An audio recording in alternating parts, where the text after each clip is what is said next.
Assalamualaikum warahmatullahi wabarakatuh. Terima kasih sudah mampir ke channel Cerita Misteri.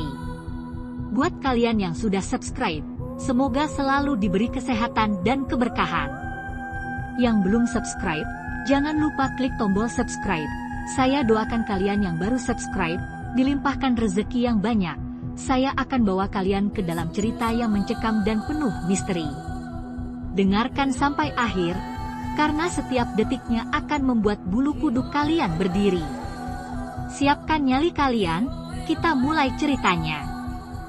Kejadian ini terjadi beberapa tahun yang lalu, ketika aku dan teman-temanku masih sering berkumpul di rumah salah satu dari kami untuk sekedar menghabiskan malam. Rumah itu besar, tua, dan letaknya agak terpencil di ujung desa. Malam itu, hujan turun rintik-rintik, dan angin dingin membuat suasana terasa lebih mencekam. Kami duduk di ruang tengah, mencoba mencari cara untuk mengusir kebosanan. Salah satu temanku, Dani, tiba-tiba mengusulkan ide yang aneh. Bagaimana kalau kita main petak umpet? Katanya sambil tersenyum lebar. Aku langsung merasa ada yang tidak beres. Bermain petak umpet di rumah sebesar ini, apalagi di malam hari, terasa seperti ide buruk. Tapi, teman-teman yang lain, mungkin karena terlalu bosan, malah antusias. Kenapa tidak? Jawab Rani, satu-satunya perempuan di kelompok kami. Rumah ini cukup besar, pasti seru. Mereka semua setuju, dan akhirnya aku tidak punya pilihan selain ikut. Dani dengan cepat menentukan aturan permainan. Salah satu dari kami akan menjadi penjaga, sementara yang lain akan bersembunyi. Lampu di seluruh rumah akan dimatikan, dan kami hanya diizinkan membawa senter kecil. Ketika semua sudah siap, Dani menawarkan diri untuk menjadi penjaga pertama. Dia mulai menghitung, sementara kami berlari ke berbagai sudut rumah untuk mencari tempat persembunyian. Aku memilih lemari tua di salah satu kamar yang jarang digunakan. Bau kayu yang sudah lapuk dan debu yang tebal membuatku hampir bersin. Namun, aku menahannya, takut Dani akan menemukanku. Suasana di dalam lemari sangat sunyi. Aku bisa mendengar detak jantungku sendiri. Di tengah keheningan itu, aku mulai merasa ada sesuatu yang aneh. Entah kenapa, aku merasa seperti tidak sendirian di dalam lemari itu. Aku mencoba mengintip melalui celah pintu lemari. Koridor di luar tampak gelap, hanya diterangi sedikit cahaya dari senter Dani yang bergerak-gerak.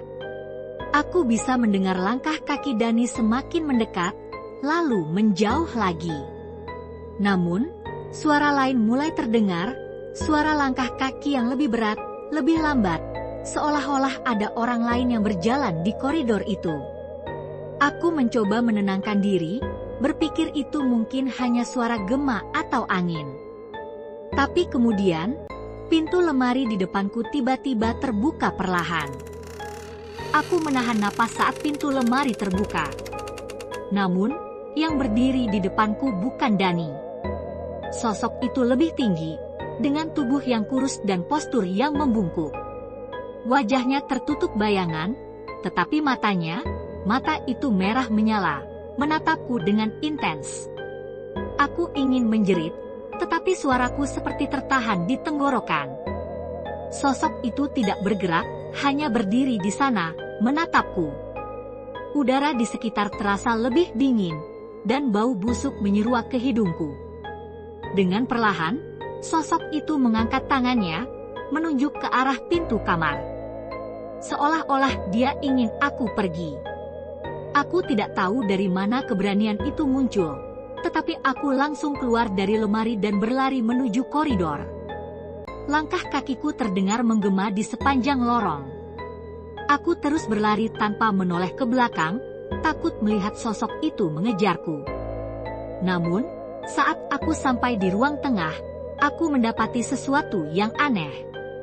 Semua temanku sudah berkumpul di sana, termasuk Dani, yang seharusnya masih menjadi penjaga. Mereka semua terlihat pucat dan ketakutan. "Ada apa? Kenapa kalian semua di sini?" tanyaku dengan napas yang tersengal-sengal. "Permainan ini harus dihentikan," kata Dani dengan suara bergetar. "Kita sudah membuat kesalahan." Aku tidak mengerti apa yang dia maksud sampai Rani menunjukkan sesuatu. Dia memegang sebuah kertas tua yang ditemukannya di salah satu kamar. Di kertas itu tertulis aturan permainan petak umpet yang tidak biasa, dengan huruf-huruf yang hampir memudar. "Salah satu dari kalian akan menjadi penjaga, tetapi bukan untuk teman-teman kalian. Penjaga akan bertemu dengan mereka yang bersembunyi," baca Rani dengan suara gemetar. Aku merasa merinding. Siapa mereka yang dimaksud? Dan apakah itu berarti sosok yang aku lihat tadi adalah salah satu dari mereka? Sebelum ada yang sempat berbicara lagi, suara langkah kaki terdengar dari arah koridor. Langkah itu berat, lambat, dan semakin mendekat ke arah ruang tengah. Kami semua membeku, tidak berani bergerak. Lampu senter yang dipegang Dani perlahan mulai berkedip, lalu mati. Ketika kegelapan menyelimuti ruangan, aku merasakan detak jantungku semakin cepat. Kami semua berdiri di sana, diam, hanya mengandalkan pendengaran untuk mendeteksi apa yang terjadi. Suara langkah kaki itu semakin mendekat, membuat suasana semakin mencekam. "Siapa di sana?" tanya Dani dengan suara parau, mencoba memecah keheningan. Tidak ada jawaban. Hanya suara langkah kaki yang terus bergema, seolah-olah berasal dari semua arah. Kemudian, suara itu berhenti. Tapi sebelum kami bisa bernapas lega, suara lain mulai terdengar. Itu adalah suara tawa, pelan, dan menyeramkan, seperti datang dari seseorang yang berdiri sangat dekat. "Aku tidak mau main lagi," bisik Rani sambil memegang lenganku dengan erat. Namun, permainan ini sepertinya tidak bisa dihentikan begitu saja. Dari sudut ruangan, aku bisa melihat bayangan yang perlahan bergerak. Itu adalah sosok yang sama dengan yang aku lihat di lemari. "Kita harus keluar dari sini," kata Dani dengan tegas. Kami semua setuju dan mulai bergerak menuju pintu keluar. Namun, setiap kali kami melangkah maju, bayangan itu semakin mendekat, seolah-olah mencoba menghalangi jalan kami. Akhirnya, kami sampai di depan pintu utama. Dani mencoba membukanya, tetapi pintu itu terkunci rapat, meskipun sebelumnya tidak pernah dikunci. "Ini tidak mungkin," gumamnya sambil mencoba membuka pintu dengan keras. Tiba-tiba, suara tawa itu kembali terdengar, kali ini lebih keras dan lebih menyeramkan. Kami semua berbalik, dan sosok itu sekarang berdiri di tengah ruangan, menghadap kami. Dengan gerakan yang cepat dan tidak wajar, sosok itu mulai mendekat. Kami tidak punya pilihan selain berlari kembali ke dalam rumah, mencari tempat persembunyian. Tapi dalam hati, aku tahu bahwa kami tidak akan bisa bersembunyi darinya. Kami terpisah saat berlari. Aku berakhir di salah satu kamar di lantai atas, mencoba mengunci pintu di belakangku. Namun, aku tahu itu tidak akan menghentikan sosok itu. Dari balik pintu, aku bisa mendengar suara langkah kaki dan tawa yang mengerikan. Kemudian, suara ketukan pelan terdengar, seolah-olah sosok itu tahu aku ada di dalam kamar ini. "Main lagi?" Suara itu berbisik dari balik pintu. Aku hampir menangis. Aku tidak tahu bagaimana semua ini akan berakhir, atau apakah kami bisa keluar hidup-hidup dari rumah ini.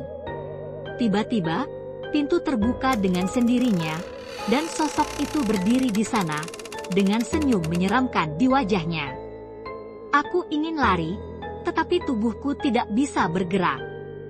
"Permainan ini belum selesai," katanya dengan suara yang dingin. Sosok itu berdiri di ambang pintu, tubuhnya membungkuk seperti menahan beban berat yang tak terlihat. Mata merahnya memancarkan cahaya redup, namun cukup untuk membuat tubuhku membeku. Senyum lebar di wajahnya tampak tidak wajar, terlalu besar, dan terlalu dingin. "Kamu sudah ketahuan," katanya dengan suara parau, seperti serpihan kaca yang beradu. Aku ingin bergerak, ingin lari, tapi tubuhku tidak menuruti perintah. Udara di kamar terasa berat, seperti ada sesuatu yang mencekik. Detak jantungku menggema di telingaku, bersaing dengan suara langkah kaki yang pelan namun pasti mendekat ke arahku. Kemudian, aku melihatnya. Di sudut kamar, ada sebuah cermin besar dengan bingkai kayu tua. Bayangan sosok itu tidak ada di sana. Sebaliknya, di cermin itu, aku melihat bayangan lain lebih besar, lebih gelap, dan jauh lebih mengerikan. Mata merahnya tampak lebih banyak, seolah-olah makhluk itu memiliki lusinan wajah yang tersembunyi di balik kegelapan. "Apa yang kau inginkan?" tanyaku dengan suara yang hampir tidak terdengar. Makhluk itu hanya tertawa pelan. Tawa itu menggema di ruangan, membuat bulu kuduku berdiri. Tiba-tiba, cermin itu bergetar, retak-retak muncul di permukaannya seperti sarang laba-laba. Dari dalam cermin, aku melihat bayangan yang lebih besar bergerak mendekat, dan aku merasa dinding kamar mulai bergetar. Aku mencoba melangkah mundur, tetapi sosok itu kini berdiri hanya beberapa langkah dariku. Tangannya yang kurus dan panjang terulur ke arahku, dan aku bisa merasakan udara dingin menyentuh kulitku. Tiba-tiba, pintu kamar di belakangku terbuka dengan keras, dan Dani muncul, wajahnya penuh peluh dan ketakutan. "Kita harus keluar dari sini sekarang," teriaknya sambil menarik lenganku. Aku tidak tahu bagaimana Dani bisa menemukanku, tetapi aku tidak punya pilihan selain mengikuti. Kami berlari keluar dari kamar, meninggalkan cermin yang kini telah retak sepenuhnya. Suara tawa itu masih menggema, tetapi kini terdengar seperti berasal dari seluruh rumah. Kami berlari menyusuri lorong gelap yang terasa lebih panjang dari sebelumnya. Setiap langkah kaki kami bergema, bercampur dengan suara tawa dan bisikan yang samar-samar terdengar dari dinding. Dani menggenggam tanganku erat, seolah-olah takut aku akan hilang. "Yang lain di mana?" tanyaku dengan napas tersengal. "Aku tidak tahu," jawab Dani singkat. "Rani dan Andi terpisah saat aku mencari kamu. Kita harus keluar dulu. Mereka pasti akan menemukan jalan sendiri." Namun, aku tahu itu tidak semudah yang Dani katakan. Rumah ini, seolah-olah, berubah menjadi labirin yang tidak pernah berujung. Setiap lorong yang kami lewati terasa sama, dengan pintu-pintu tua yang tampak identik dan dinding yang mulai retak dan mengelupas. Kami akhirnya sampai di ujung lorong, di mana ada sebuah pintu besar yang berbeda dari pintu lainnya. Tanpa berpikir panjang, Dani membuka pintu itu, dan kami masuk ke dalam ruangan yang gelap. Ruangan itu kosong, kecuali sebuah meja kayu di tengahnya. Di atas meja, ada lilin yang menyala redup dan sebuah papan permainan kayu yang terlihat sangat tua. Papan itu memiliki huruf-huruf dan angka, seperti papan Ouija, tetapi dengan simbol-simbol aneh yang belum pernah aku lihat sebelumnya. "Ini tidak mungkin," bisik Dani. "Apa maksudmu?" tanyaku, merasa semakin tidak nyaman. Dani menunjuk papan itu dengan tangan gemetar. Ini bukan permainan biasa. Ini permainan mereka." Sebelum aku sempat bertanya lebih jauh, pintu di belakang kami menutup dengan sendirinya. Suara tawa itu kembali terdengar, kali ini lebih keras dan lebih menyeramkan. "Dani, apa maksudmu, mereka?" tanyaku sambil menatap papan permainan itu dengan takut. Dani menelan ludah dan menjawab dengan suara yang nyaris berbisik, "Mereka yang tidak seharusnya kita ganggu. Mereka yang menunggu seseorang bermain dengan mereka." Aku ingin lari, ingin keluar dari ruangan ini. Tapi aku tahu, pintu di belakang kami sudah terkunci. Suara-suara dari dinding semakin keras, seolah-olah ada sesuatu yang bergerak di baliknya. Dani memegang tanganku, matanya penuh ketakutan. "Kita tidak punya pilihan," katanya. "Kita harus bermain." "Apa kau sudah gila?" balasku dengan suara gemetar. "Kita tidak tahu apa yang akan terjadi kalau kita bermain. Tapi kalau kita tidak bermain, mereka akan menghancurkan kita," jawab Dani dengan tegas. Aku tahu dia benar. Tidak ada jalan keluar dari sini kecuali mengikuti aturan mereka. Dengan tangan gemetar, kami duduk di depan papan permainan itu. Lilin di tengah meja mulai bergetar, seolah-olah ada angin yang tidak terlihat. Dani mengambil penunjuk kayu kecil yang ada di papan itu. "Kita mulai," katanya sambil menatapku. Kami meletakkan tangan kami di atas penunjuk itu, dan Dani bertanya dengan suara bergetar, "Apa yang kalian inginkan dari kami?"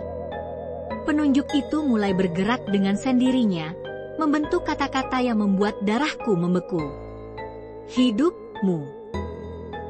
Kami menatap kata yang terbentuk di papan itu dengan ngeri. Lilin di meja berkedip, cahayanya redup dan bergetar, seolah-olah ikut merasakan ketegangan di ruangan. Tangan Dani mulai gemetar, tapi dia tidak melepaskan penunjuk kayu itu. "Apa maksud kalian hidup kami?" tanyanya dengan suara serak. Penunjuk itu mulai bergerak lagi, dengan gerakan lambat yang membuat napas kami tertahan. Huruf demi huruf terbentuk. "Mainkan dan menangkan. Atau mati." Aku ingin lari. Rasanya seperti ada sesuatu yang menekan dadaku, memaksa aku tetap duduk di sana. Dani menatapku dengan wajah penuh kepanikan, tapi aku bisa melihat tekad di matanya. "Kita harus bermain," katanya. "Kalau tidak, mereka akan membunuh kita di sini." Aku tidak bisa membantah. Pintu di belakang kami masih terkunci, dan suara-suara di dinding semakin keras, seperti ada sesuatu yang mencoba menerobos masuk. "Apa aturannya?" tanyaku, berusaha menjaga suaraku tetap stabil. Penunjuk itu kembali bergerak, lebih cepat kali ini.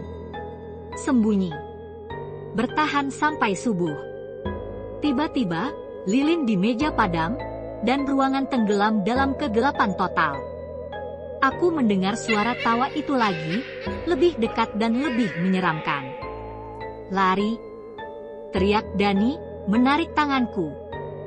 Kami berlari keluar dari ruangan itu. Entah bagaimana, pintu yang tadi terkunci kini terbuka. Lorong yang gelap membentang di depan kami, tetapi kali ini terasa berbeda. Udara di sekitarnya dingin, dan dindingnya basah seperti habis diguyur hujan. "Kemana kita harus pergi?" tanyaku panik. Dani tidak menjawab. Dia hanya terus menarikku melewati lorong-lorong yang seolah tidak berujung. Suara langkah kaki kami menggema, bercampur dengan suara-suara lain yang entah berasal dari mana. Di persimpangan lorong, Dani tiba-tiba berhenti. "Kita harus berpisah," katanya dengan nada serius. "Apa?" "Tidak, kita tidak boleh berpisah," jawabku keras. "Dengarkan aku," katanya, memegang pundakku erat.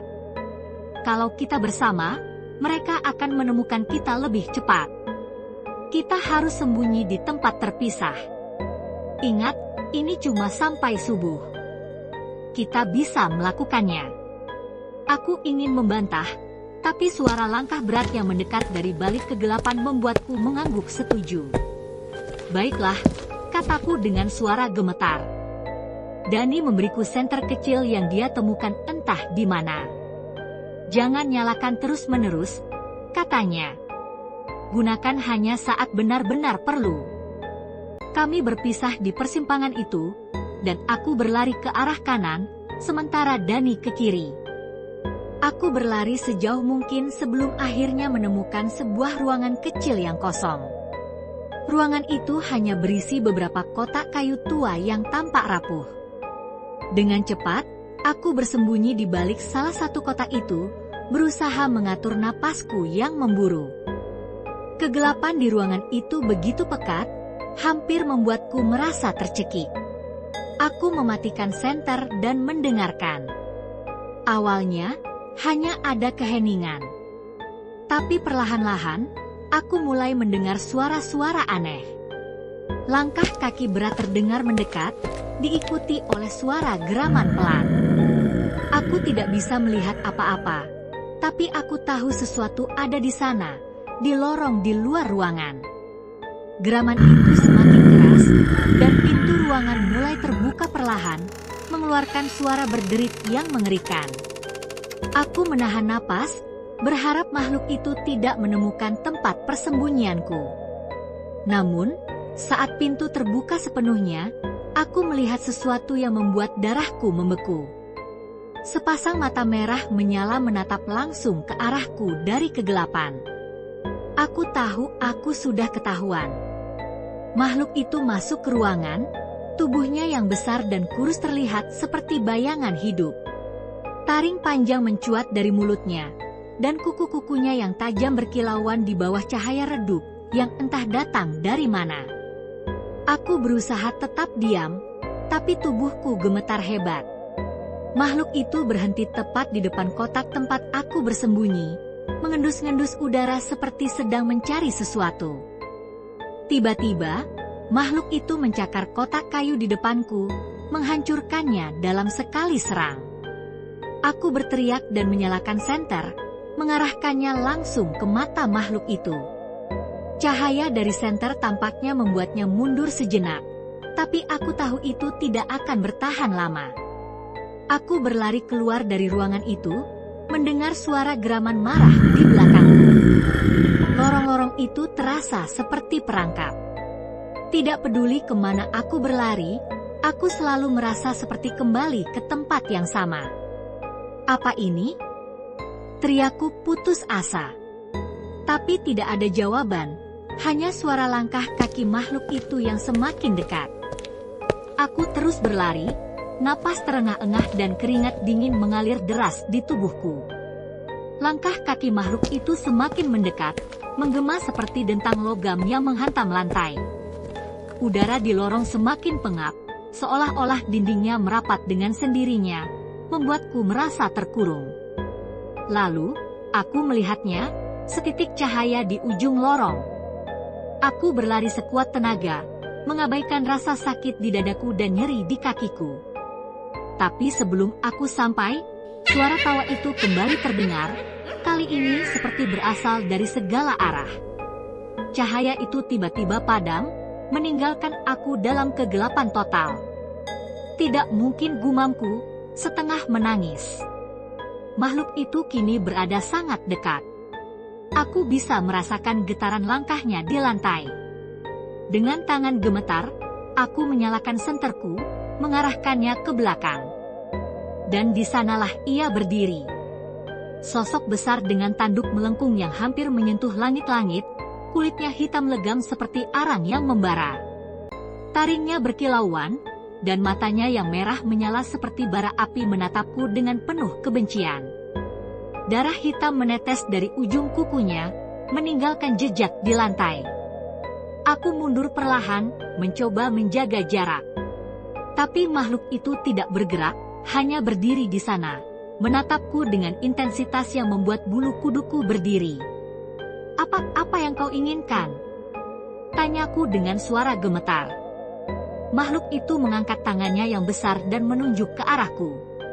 Suara berat keluar dari mulutnya, terdengar seperti raungan dan bisikan bersamaan. Bermain. Tiba-tiba, seluruh lorong berubah. Dinding-dindingnya dipenuhi coretan-coretan yang tampak seperti tulisan kuno, bercahaya dengan warna merah darah. Di lantai, muncul jejak-jejak kaki yang mengarah ke satu pintu di ujung lorong. Aku tidak punya pilihan. Dengan gemetar, aku mengikuti jejak itu. Pintu itu berbeda dari yang lain. Tingginya lebih besar dari pintu biasa, dengan ukiran rumit berbentuk wajah-wajah yang sedang berteriak. Di tengahnya, ada gagang pintu yang terbuat dari logam dingin, berbentuk seperti tangan manusia. Aku ragu untuk membukanya, tapi suara makhluk itu terdengar lagi dari belakangku, mendesak, "Buka." Dengan enggan, aku mengulurkan tangan dan memegang gagang pintu itu. Begitu aku menyentuhnya, rasa dingin yang menusuk langsung menjalar ke tubuhku. Pintu terbuka dengan sendirinya, memperlihatkan sebuah ruangan besar yang kosong, kecuali satu benda di tengahnya, cermin besar yang sudah retak. Aku menatap cermin itu dengan ngeri. Bayanganku sendiri tampak berbeda, seperti memiliki ekspresi yang tidak aku lakukan. "Masuklah," suara itu berbisik di telingaku. Aku memutar badan, tapi tidak ada siapapun di belakangku. Ruangan itu terasa semakin kecil, seolah memaksaku mendekati cermin. Dengan langkah berat, aku berjalan ke arahnya. Ketika aku berdiri di depan cermin, bayanganku mulai bergerak sendiri. Matanya berubah merah, seperti milik makhluk itu. Mulutnya tersenyum lebar, menunjukkan deretan gigi tajam. Dan tiba-tiba, tangannya keluar dari cermin, mencengkeram lenganku dengan kekuatan yang menyakitkan. "Tidak! Lepaskan aku!" teriakku, mencoba melepaskan diri. Tapi cermin itu mulai menarikku masuk, memaksa tubuhku menembus permukaannya yang dingin. Dunia di sekitarku berubah, dinding-dindingnya berganti menjadi kegelapan tanpa ujung. Aku terbangun di tempat yang berbeda. Langitnya gelap, tanpa bintang, dan tanah di bawahku terasa seperti pasir basah yang lengket. Di sekitarku, ada suara-suara bisikan, tapi aku tidak bisa melihat siapapun. "Di mana aku?" tanyaku, tapi tidak ada jawaban. Aku berjalan perlahan, mencoba mencari jalan keluar. Tapi setiap langkahku hanya membawa aku ke tempat yang sama. Dunia ini terasa seperti perangkap tanpa akhir, dengan bayangan-bayangan gelap yang terus mengikutiku. Tiba-tiba, aku mendengar suara Dani. "Hei, di sini." Aku menoleh dan melihatnya berdiri di kejauhan. Aku langsung berlari ke arahnya, merasa sedikit lega. Tapi saat aku mendekat, aku menyadari ada yang salah. Wajah Dani terlihat berbeda. Senyumnya terlalu lebar, dan matanya terlalu gelap. Dia mengulurkan tangannya ke arahku, tapi aku tidak bisa bergerak. "Kita semua harus bermain di sini," katanya dengan suara yang bukan miliknya. Aku mundur, tapi tanah di bawahku mulai runtuh, menyeretku lebih dalam ke kegelapan. Aku mencoba berteriak, tapi suara itu tertahan di tenggorokanku. Di saat terakhir, aku melihat bayangan besar muncul di belakang Dani, sosok bertanduk dengan mata merah yang menyala. Aku terbangun dalam keadaan terduduk, tubuhku menggigil hebat. Kegelapan pekat masih menyelimuti, tetapi kini diselingi dengan bisikan-bisikan pelan yang tidak jelas asalnya. Aku tidak tahu apakah aku masih di dunia nyata atau sudah terperangkap di dalam permainan ini sepenuhnya. Di kejauhan, aku melihat bayangan Dani lagi, berdiri diam dengan kepala tertunduk. Jantungku berdebar keras. Aku ingin memanggilnya, tetapi sesuatu menahan suaraku. Dengan perlahan, aku mendekat, mencoba memastikan dia benar-benar Dani. "Dani?" tanyaku dengan suara gemetar. Bayangan itu mengangkat kepalanya. Wajahnya terlihat aneh, seolah-olah sebagian dari kulitnya telah mencair, memperlihatkan daging merah di bawahnya. Matanya bukan lagi milik manusia, hitam kelam tanpa ujung. "Kamu terlambat," katanya dengan nada datar, tetapi suara itu menggema seperti ribuan suara berbicara bersamaan. Aku mundur beberapa langkah, tubuhku lemas. "Apa maksudmu? Apa yang terjadi padamu?" Dia hanya tertawa pelan, sebelum tubuhnya mulai berubah. Dari punggungnya, muncul sesuatu yang menyerupai duri panjang, dan kakinya kini seperti cakar binatang. Aku tahu itu bukan lagi Dani. Itu sesuatu yang lain. Tiba-tiba, suara berat dari makhluk bertanduk itu terdengar lagi, menggema di sekelilingku. Permainan baru dimulai. Aku mencoba berlari, tetapi tanah di bawahku mulai bergoyang. Dari celah-celahnya, tangan-tangan pucat keluar, mencoba mencengkram kakiku. Aku menendang, berusaha melepaskan diri, tetapi mereka semakin banyak, semakin kuat. Dani, jika kamu masih di sana, tolong aku, teriakku putus asa. Namun, sosok itu hanya menatapku dengan senyum menyeramkan, lalu berbalik dan berjalan ke dalam kegelapan, meninggalkanku sendirian. Ketika aku akhirnya berhasil melepaskan diri dari tangan-tangan itu, aku menemukan diriku berada di tempat yang sama sekali berbeda. Ini seperti ruang besar dengan dinding-dinding yang terbuat dari cermin. Setiap cermin memperlihatkan pantulan diriku, tetapi pantulan itu bergerak dengan cara yang tidak sama denganku. Pantulan di cermin sebelah kiriku tersenyum, tetapi matanya kosong. Pantulan di sebelah kananku menatapku dengan tatapan penuh kebencian.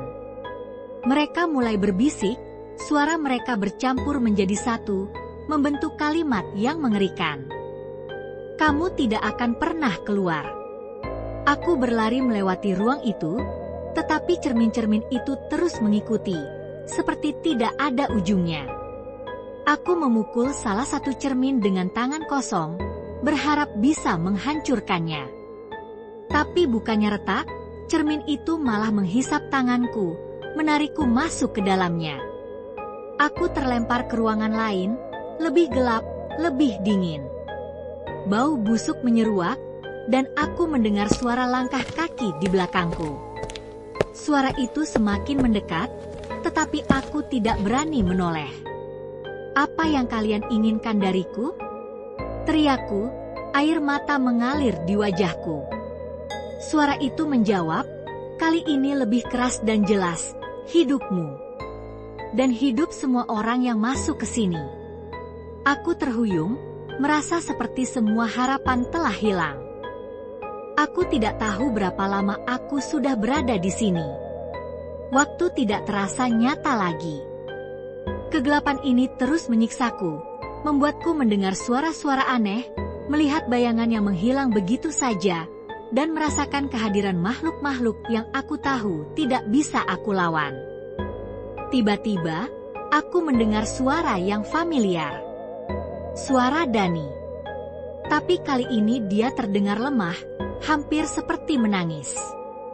Maaf, aku tidak tahu permainan ini akan sejauh ini. Aku menoleh dan melihatnya berdiri di tengah lorong, wajahnya kembali seperti semula. Dia tampak ketakutan, gemetar seperti aku. Kita harus keluar dari sini, katanya. Aku menemukan sesuatu, sebuah pintu. Tapi kita harus melakukannya bersama. Aku ragu untuk percaya, tapi aku tidak punya pilihan lain. Aku mengikutinya melewati lorong yang terasa semakin sempit. Kami tiba di depan pintu besar yang terbuat dari logam berkarat. Di atasnya, ada ukiran kata-kata dalam bahasa yang tidak bisa aku mengerti.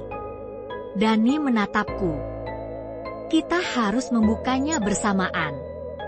Dengan berat hati, aku mengangguk. Kami meletakkan tangan kami di pintu itu dan mendorongnya bersama-sama. Saat pintu itu terbuka, suara jeritan yang menyakitkan terdengar, dan angin kencang menerpa wajahku. Cahaya terang menyilaukan mataku, membuatku harus menutupnya. Ketika aku membuka mataku lagi, aku berada di ruang tamu rumah Dani. Lilin di meja telah padam, dan papan Ouija itu pecah menjadi dua. Dani, kita berhasil, kataku dengan lega. Tapi Dani tidak menjawab. Aku menoleh ke arahnya, dan tubuhku langsung membeku.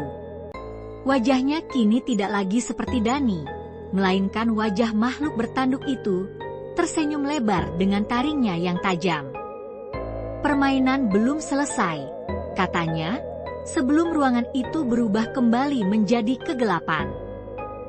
Terima kasih sudah menonton cerita ini sampai akhir. Semoga cerita ini bisa membuat kalian merasakan ketegangan dan sensasi horor yang nyata.